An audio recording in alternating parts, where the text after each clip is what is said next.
Hey, welcome to the Explainer.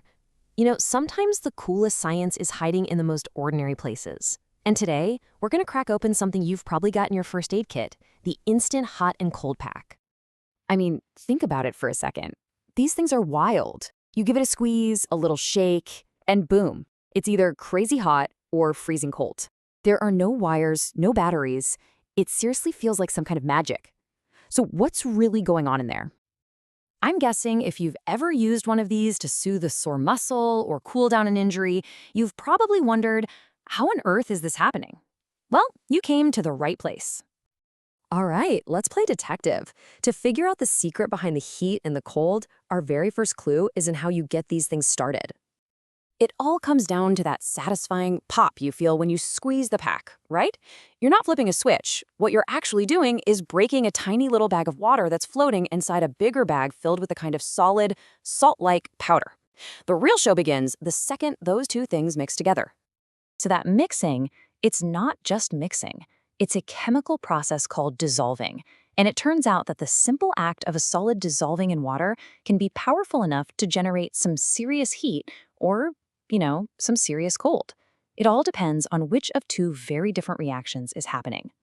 Okay, so let's meet the two stars of our show, exothermic and endothermic reactions. The easiest way to think about them is this. Exothermic reactions are givers.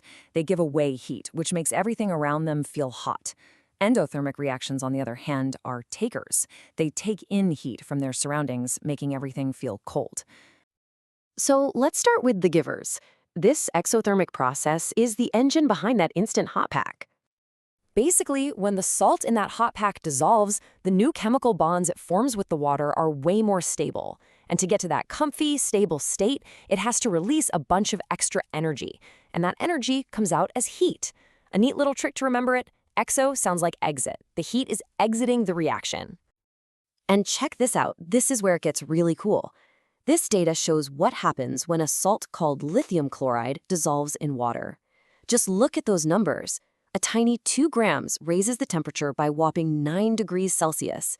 And if you double the salt, you pretty much double the temperature change. It's incredible. Seeing it on a chart like this makes it so obvious. The more salt you dissolve, the more heat gets blasted out. Those bars just keep climbing higher and higher. It's a really direct and really powerful effect. And that's it. That's the secret to the hot pack. It's just a clever package that uses this exact principle. Inside, it's got a specific salt, magnesium sulfate, that kicks off a really strong exothermic reaction the very moment it hits that water you just released.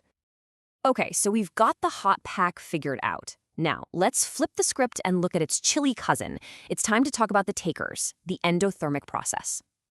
This one is the total opposite. For this type of salt to dissolve, it actually has to pull in energy from everything around it. And it gets that energy in the form of heat. So endo sounds like into. It's pulling heat into the reaction, which makes the water and the whole pouch feel super cold, super fast. And let's look at the data again, but this time for an endothermic salt, potassium nitrate. See that little negative sign next to the temperature? Yeah, that's not a typo. It means the temperature is actually dropping. The more salt you add, the colder and colder it gets. Visually, it's the mirror image of our hot pack chart, isn't it? The bars are heading south, dipping below zero. This salt is literally sucking the heat energy right out of the water to power the dissolving process, which just makes the whole thing colder and colder. And I bet you see where this is going. This is exactly how the instant cold pack works. It's just loaded up with a salt like ammonium nitrate that has a powerful endothermic effect. When you break that water pouch, you kickstart a reaction that acts like a tiny chemical heat vampire, leaving you with a perfectly ice-cold pack.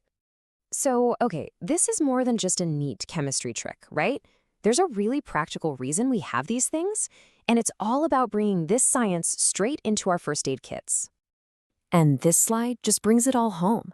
On one side, you've got that exothermic reaction from magnesium sulfate, giving off heat that helps soothe sore muscles by getting the blood flowing. And on the other, you have the endothermic reaction from ammonium nitrate, which absorbs heat to get cold and help reduce swelling from an injury.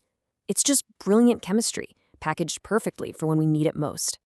I think the biggest thing to take away from all this is that dissolving is a dynamic event. It's not just stuff passively getting wet. It's an active chemical process, breaking old bonds and making new ones. And in doing that, it can either throw off a ton of heat or steal it from everything around it. So that kind of leaves us with one last thought. Now that you know about exothermic and endothermic reactions, I bet you're going to start seeing them everywhere. From the hand warmers you take to a game, to the way a bath bomb fizzes and cools the water, our world is just full of these hidden energy transfers. So what are you going to notice next?